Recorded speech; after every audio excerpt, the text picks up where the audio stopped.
So यसले धेरै झ्यारझ्यार गऱ्यो भने चाहिँ राम्रो फर्म दिँदैन, राम्रो दुध आउँदैन। त्यही भएर दुधको लेयर चाहिँ यसरी घुमेको हुनुपर्छ है।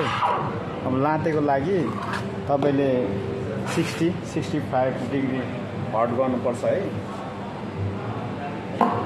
अनि अब मैले यो चाहिँ यहाँ लाएर यसरी मिक्स गर्नुको कारण चाहिँ यसले चाहिँ राम्रो माथिको त्यो आर्ट चाहिँ राम्रो देखाउँछ क्या, माथिको लेयरहरू। सो यो चाहिँ गाइस यसरी 2-3 लगाउँदाखेरि बिस्तारो घुमाउने यसरी है। Slowly you have to keep slowly only one heart. So you can do like this. After that you also यसरी यो चाहिँ हार्ड भयो। So guys every time like and subscribe my channel.